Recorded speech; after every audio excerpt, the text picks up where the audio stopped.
Oh, ladies and gentlemen, hello and welcome back again. We're here for game number 2. It is paiN Gaming facing off against Invictus Gaming. I'm Lyrical, joined by Basecamp.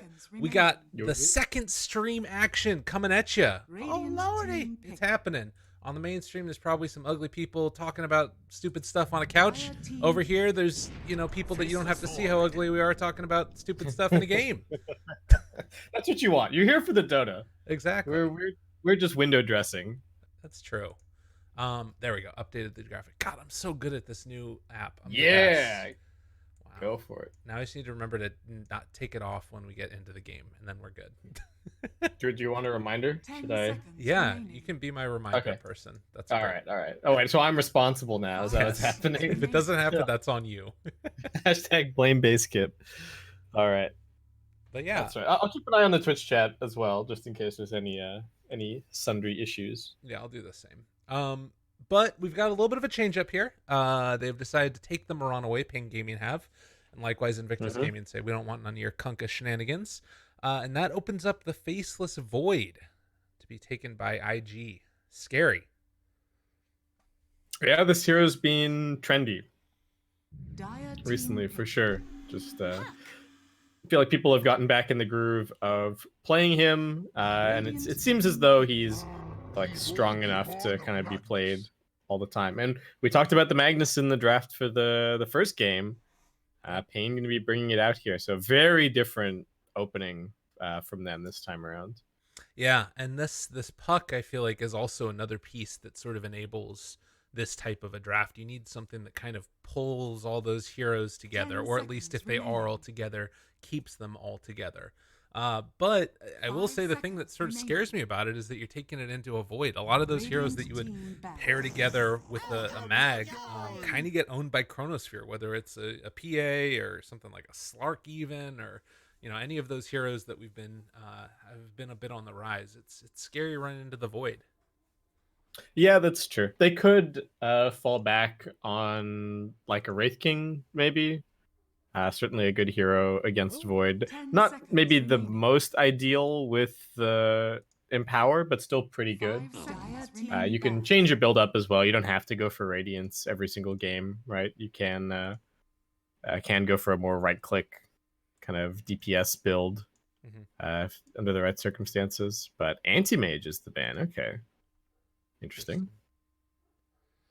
I do like the puck. I think it's a good hero against Void in general, right? You've got two spells that are super annoying for Void to play against, the Dream Coil and the Waning Rift.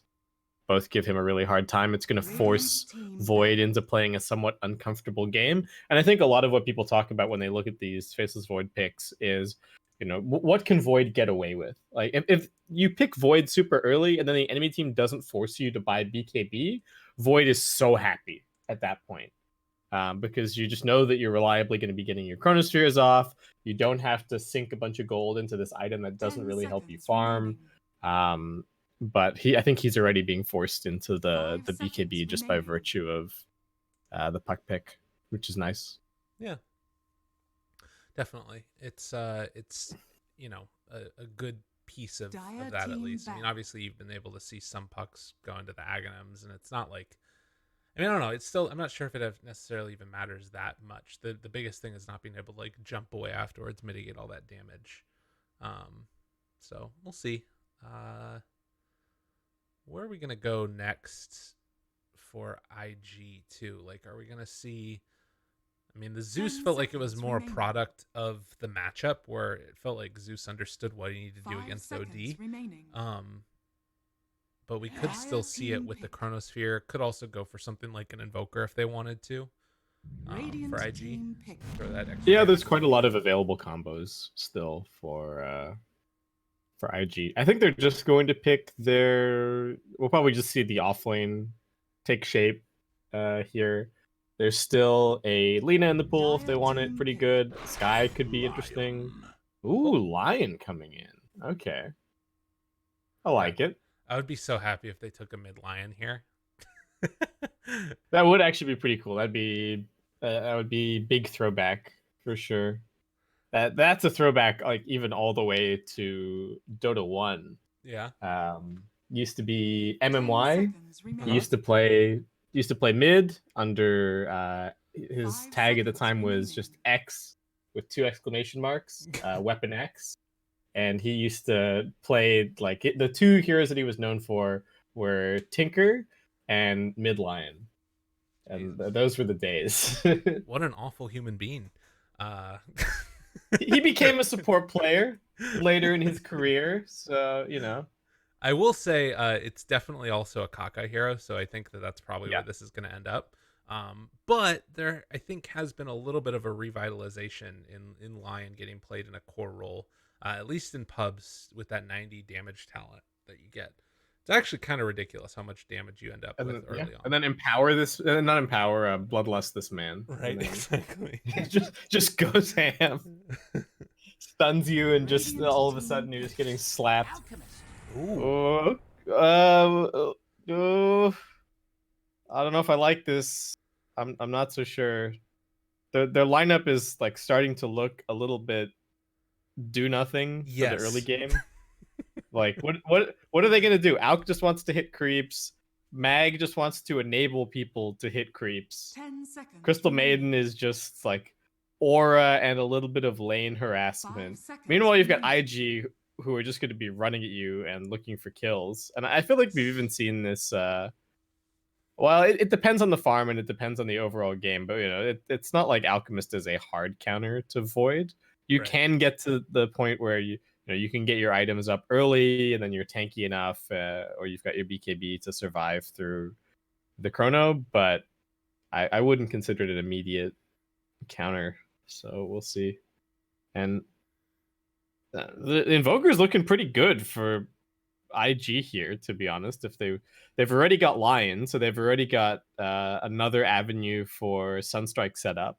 Right. And Faceless Void plus Invoker is just a nice combo. Invoker is just good against Alchemist in general because you've got so much damage concentrated in one place that you can kind of always just kill him off.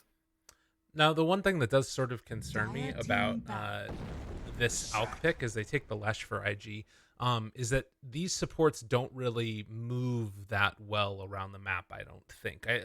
Lion can roam, but I don't think that that's his like strong suit in the early game, as opposed to something like the Mirana that they had last game, who could run around and try and like contest camps or block pulls easily. Like you're gonna have to commit heavily to go in and try and mess with the jungle if the Alk's headed back to there, which isn't necessarily a bad thing, but it's just something to keep our eyes on.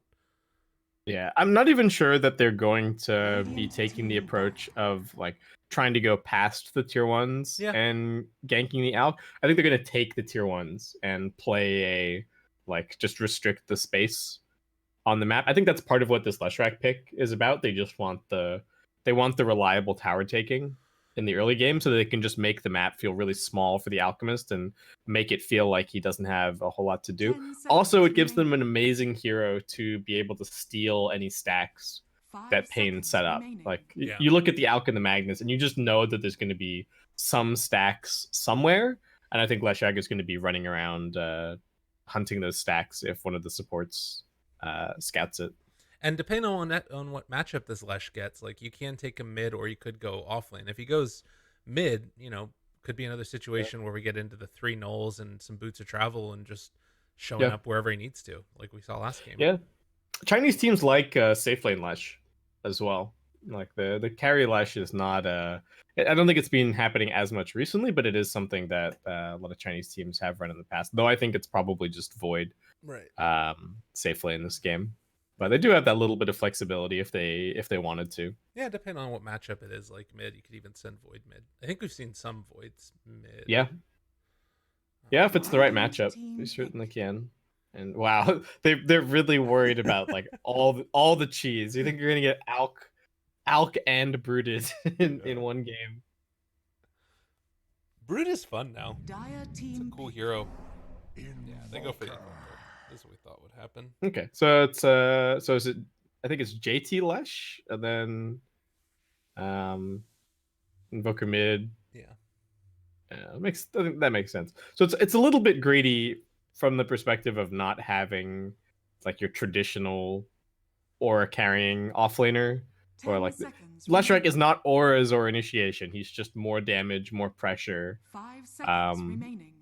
So it can go kind of one of two ways. If you have a good early game and you get off to a hot start, the pick's going to look amazing. But that'll be the one thing to look at here. If paiN do manage to survive the early game and like kind of get into the mid game, that's where I think you're going to feel this problem of IG basically having two mids instead of having a true offlaner. Is Puck versus Invoker okay? I think. Yeah, that's a pretty decent matchup. So I'm wondering if you take something now that can be one of those like team fight oriented threes, like a Darkseer or like a Legion or something like that can or yeah. I don't know, something that allows you to have that little buffer, and then maybe you can fight earlier than you would have been able to otherwise with this Alchemist, because you won't have those like Pipe or Greaves or whatever on IG. Yeah, I wonder what paiN are gonna go for. I don't know, like 3 Treant maybe? No, just Bristleback. Okay, so they also go for the like, all right, we're just gonna double down on more of what we've kind of already got. Like we got beefy idiot heroes. We need another beefy idiot hero, and IG with the double mids. Well, and nobody has. Yeah, I was kind of wondering if it was going to be. It's actually. So it's going to be a Lellis Puck, and then they're running Safe Lane Bristle. So I thought, and that means that it's HFN mid Alk against Invoker. Okay. I think that means you go Bassi on Invoker, don't you? Or something like that to deal with the acid spray. I don't remember. Yeah, I think that's part of the idea. Okay. I don't know how much. I don't know to what extent mid lane is going to be a 1v1 this game. I think IG are going to be ganking mid plenty. Okay. There's also I think there's like a slight psychological aspect to this game as well. That if they come into this game and then like immediately put HFN 0-2 on the mid lane, it's not. I don't think he's gonna tilt or anything, but it's certainly not gonna feel good. Come on, be real. You think he's gonna tilt? No, probably not. It'll be fine.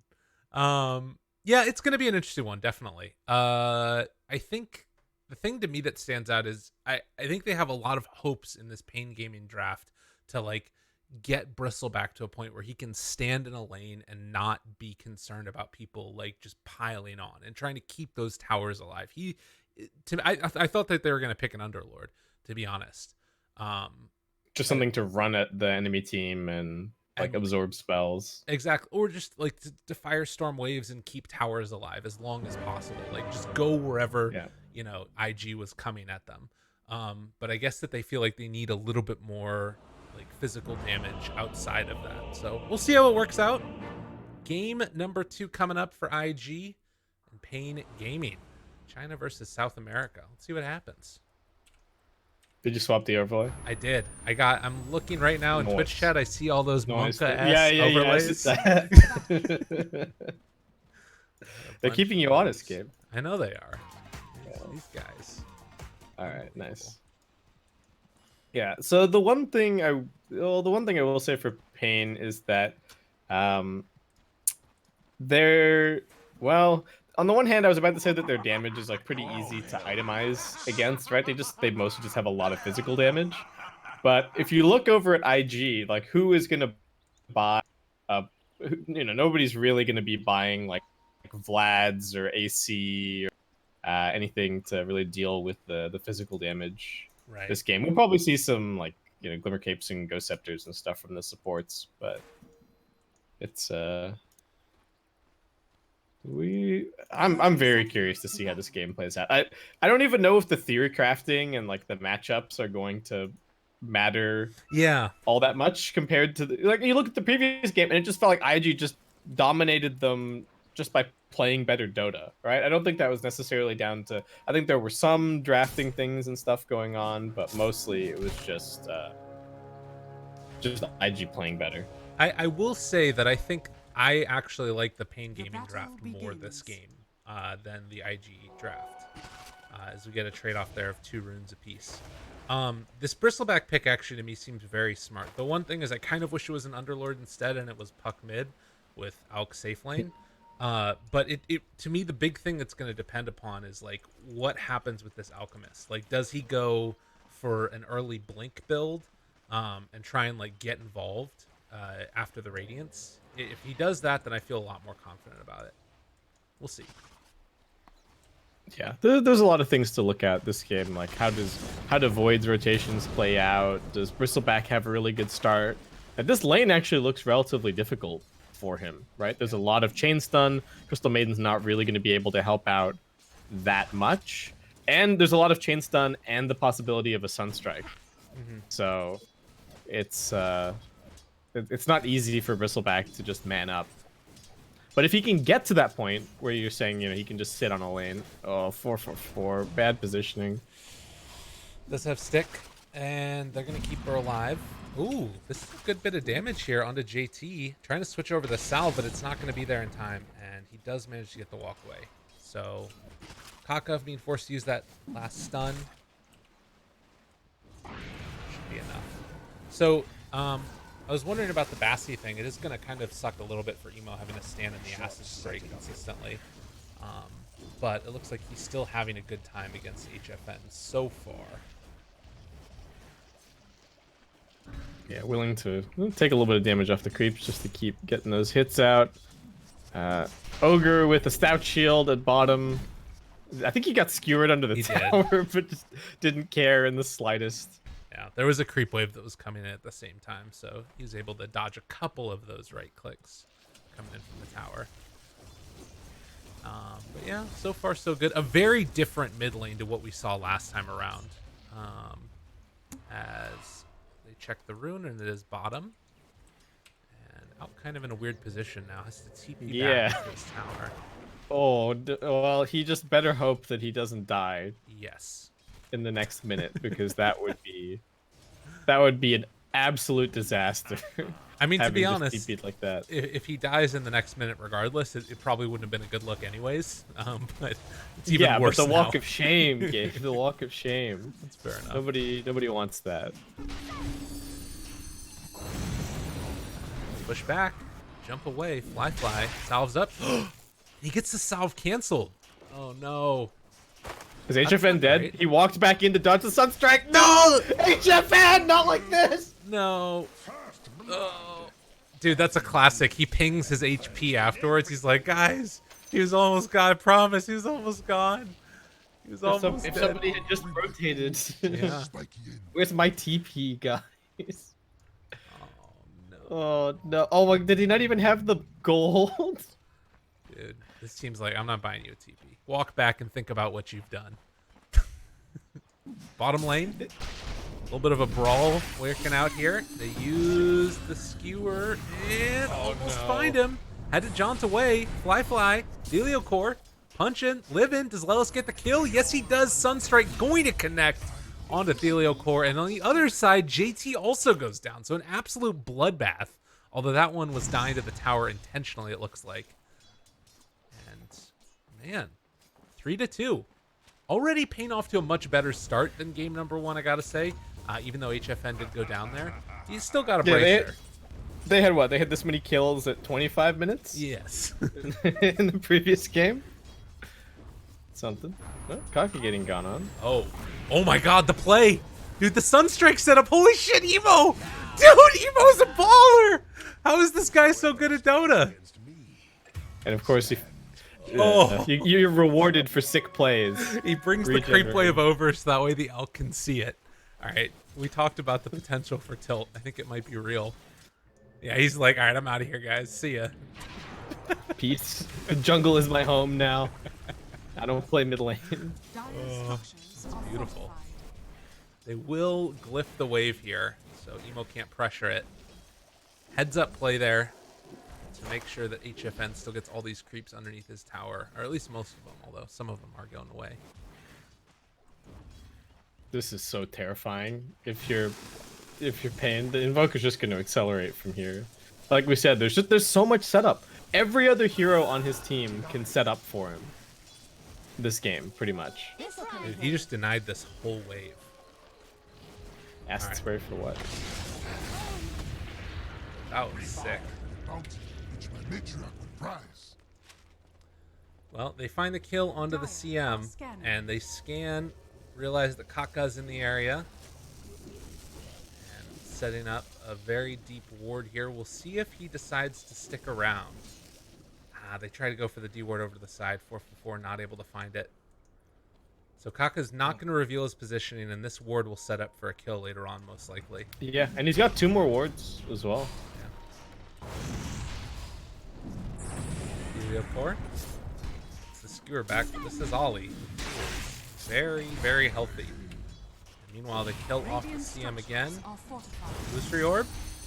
Doesn't quite connect there on to Ollie. Fly able to get the walk away. They also lost the Alchemist back in the mid lane again by Emo. Alacrity catapults. They're really starting to take off. Yep, he's 5-0. Look at the network. I know it's only 6 minutes. Sunstrike comes in, the punches, the right clicks. It is more than enough. Unstoppable at 6 minutes in for this Invoker as they take the tower.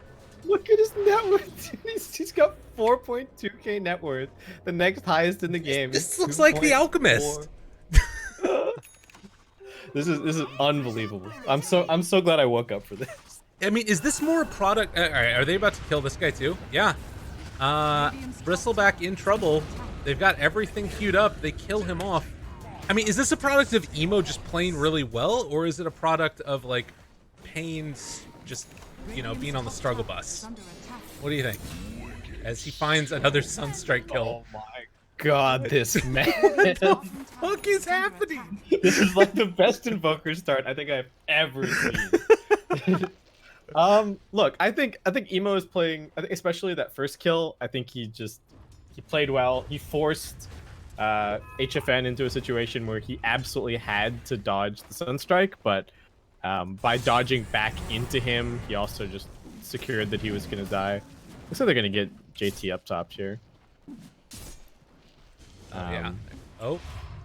Oh no. Oh no, no. The juke. I bet they wish they had the Bloodseeker now. Oh no, and he's just away. Meanwhile, don't look now, but we got a man coming in here to mess with HFN. Emo is searching. God, I can't even keep up with what the hell is happening. They just keep on finding kills. Yeah, that was Chrono plus Sunstrike. What are they doing? They're just back here. They're just HFN. running at HFN. Oh no, poor man. It's just he's having a hard series game. He really is. Dude, Invoker... I like the optimism from Theolicor. Look, click on him and look at his quick buy. Where is he at? Theolicor. Oh yeah, yeah, he knows. Okay, we gotta get there. He's like, all right, this is what I need. 1 5-man RP. Oh no. Yeah. Yep. Monster kill streak. Midas on cooldown, or off cooldown, but that's okay. I'm not sure what he just bought right there, but they're gonna run into the Bristleback now. And he dead as well. Looks like it could be Cold Snap, ready to come out in just a moment. One more punch. Gets the job done. Godlike Invoker It's not even 9 minutes.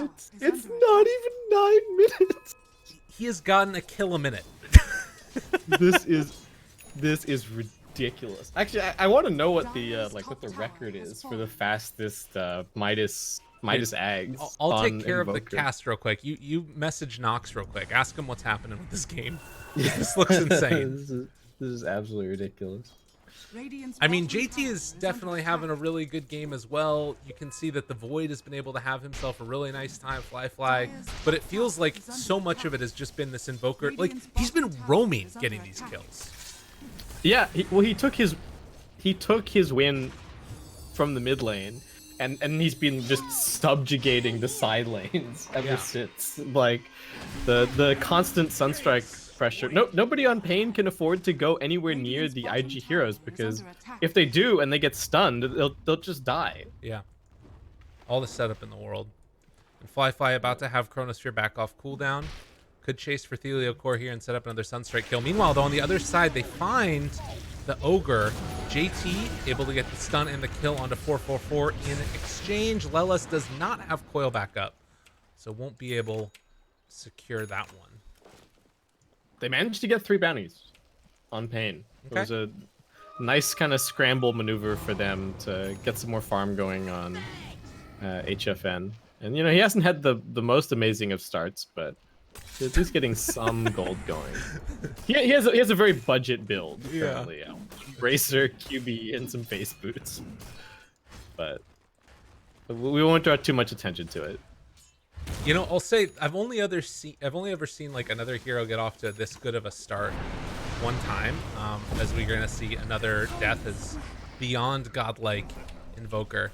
It was a game that I was playing one time with Jack, and we went dual lane together as we see Alchemist also about to die again. And in our lane, there was a beyond godlike disruptor at 5 minutes against Jack and I. What the heck? So that's the closest that I've seen to something like this. But this is pretty shocking. Like, he's about to have an Aghanim Scepter. Oh, let's get the kill there. The most impressive thing to me is just seeing that, like, Emo knows that he's so far and away the strongest hero in the game at the moment, and he's using that masterfully, right? The way that he's moving around the map and helping his team and applying pressure, I think it would also be easy in this kind of situation to overstep a little bit and paiN just bring like 5 heroes and they kill you. Right. But I think he played it perfectly. Well, speaking of overstepping, Kaka presses a little bit too far forward. They brought 5 heroes, but the only kill they got was the Lions, second lowest net worth on the team. Still, though, it's a little bit of a gold exchange for them. Some experience going their way as well. So here's the problem now. I almost wonder if paiN... It's weird to say because of the lineup that they have, but I think they might just lose by default in the long game. Yeah. Here. Like, we've got double Midas. Invoker's got a Midas, and the Void has a Midas. And Alchemist's strength is not in... It's not that he's an amazing 6-slot hero, it's that he gets 6-slotted faster than anybody else, right? But if the enemy heroes are keeping up with you on net worth, they have abilities that aren't just Greevil's Greed. Right. And Greevil's Greed doesn't do anything for you in a team fight. And it doesn't do anything for you once you're 6-slotted. So... they're hunting. They got him. Sunstrike, Finger of Death, one swipe from Fly finds the kill. They're dropping the Chronosphere onto the CM. Only level 6, but they get that finish also. One after another, they drop. Oh, he found him. What the hell? All right, Heliocore's in trouble now. He doesn't have a TP. Skewer tries to run and gets over to the trees. We'll see if he's able to make the great escape. Sunstrike where Heliocore was just a second ago, but he does manage to back away. That was close. He's in his head. Yeah. I live here now. Look at these observer wards as well. They know that the common comeback for paiN in this situation is to hold down their triangle, right, and maintain farm for the Alchemist there, and they are not letting him get anywhere close. Yeah. They're one step ahead on IG. Oh no, he got stunned. Oh, that's really bad. Sunstrike connection dead. Aka's the one that finally picks up the kill, but you can see that this game has gone completely off the rails. Emo went for the boots of travel afterwards so he can be wherever his team needs him to be. And just gonna keep on farming simultaneously being able to be there for a fight. Fly walks up high ground. They don't have the Invoker here, but he can be there in a second, obviously. Kaka gonna try and stun and back away. TP's out, and they don't have anything to break it. Oh no! And now on the other side, they find another kill. The coil not quite gonna connect onto Invoker, but feel the ogre. And they're not gonna get him either. Jeez. They want to contest for bounties, but they'll only be able to get 3. It's like time is money. So paiN pick up 1 bounty. JT, they can't really go on him. Jeez. Well, HFN has his, he's got his Radiance. All right. That's something. He doesn't have a level in stun yet. That's okay. Nope. Just give it a second. There you go. He had literally nothing else that he could skill, so now he's got it. But yeah, I think that point that you made about the double Midas that they've got working right now too is the thing that's really scary. Oh no! Wait, he got the tornado off. They kill off the Alchemist as the RP came out, and also going to take down Theliocore. How did that happen? Was true desperation. It was just like, please let my Alchemist survive. Here, take my life. I'll spend RP. That Alchemist already caught. He was already snapped, meteored. I think he was pretty much dead, no matter what. But had to try and make the play. Oh, well, they're trying to go on him. Who's going on who? They're gonna decide to take down 444. Now the cold snap catching on to Lelis. Another kill, double beyond godlike. 14-0-6 on this Invoker, and guess what? They found another. The only thing that's a bigger impotent right now for them is the lack of mana. They do manage to find the stun here on Emo. Is going to get the walk away. Finds a triple kill now. Looking for another one. Give that man his kill. No, it's not going to happen. Fly takes it. He's also on a mega kill streak.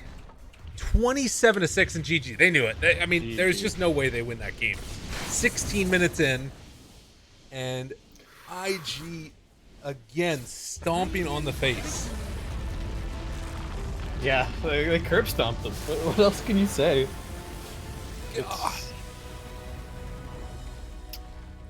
Just really nice movement, really nice coordination. The other thing that we didn't even bother mentioning, and I don't even think it mattered, but you know they picked the Bristleback into the Void as well, so the time dilation, if the game had gone on, I think would have been a big deal. But yeah, just the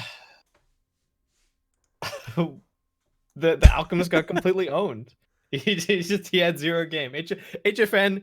He woke up this morning expecting to play some Dota. He played zero Dota today. Yeah. So far. I mean, I'm looking at this 770 GPM in a 16-minute game. Like, that seems ridiculous to me. Because, you know, you look at sometimes that's like insane. The GPMs get higher as the game goes on because you have more ability to like move around the map and farm, right? Like, I don't know. There's got to be some type of a record for this. I don't know. This seems crazy. Yeah, that's got to be. This is whether it's like the number of kills that he got or the speed of the item timings or what the situation was, but that's got to be. And I guess this is my thing, is that in both of these games, it's felt like he has been the standout player, whether it was the Zeus in game number 1 or this Invoker now. I want to keep an eye on this guy, see where he goes next. He's definitely been a baller. Yeah. Any final thoughts from you before we go to a break? Because I think we have a little while before the next game. Oh yeah, because I guess they're probably playing the next pair in parallel, right? Let me ask Blaze real quick. Yeah. Game ended crazy early.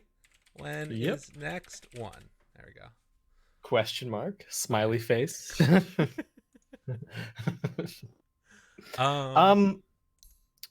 What like was this more a project of HFN just not being able to do things for whatever reason, or what do you think? I think IG are just the much better team. Okay. Really, it just seems like they're looking much more polished. I think they've played more Dota recently. I think they gel better as a team, and paiN, I think paiN, even if they had their original 5, you know, they would have not been favored in this. And then you add the stand-in factor right on top of everything else, and it's a very, very difficult series for paiN to win a game in.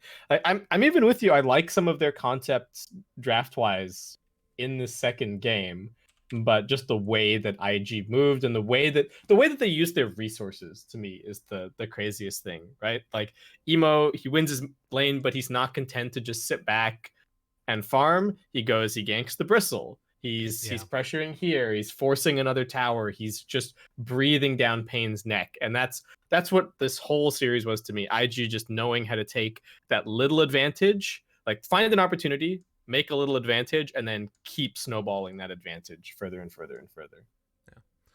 All right, well, ladies and gentlemen, we're going to see what happens. Our next series hopefully should be a little bit closer than the last one. It's going to be a solid one, gotta say. Ad Finum facing off against Geek Fam. So very curious to hear what you have to say about that one with your Southeast Asian brethren. Do you hold some type of like affinity, love whenever you see Southeast Asian random team or one in particular? Yeah, I definitely cheer for the SCA teams. Like, Okay. I definitely considered like the SCA that's part of like I guess my region, right? Yeah. It's on the right time zone. I've cast a lot of SCA Dota as a result, and so I do definitely, and I think other like Western fans and stuff can tend to underrate the SCA teams a little bit because they Yeah. don't get to watch as much of them. So yeah, I'm always kind of cheering for them. Okay. All right. Well, we'll see. We'll have a biased caster back here in just a little bit. Yep. Stay tuned, everybody. Our next match, hopefully within 25 minutes. That's what I heard from admins. But we'll find out soon. See you guys in a bit.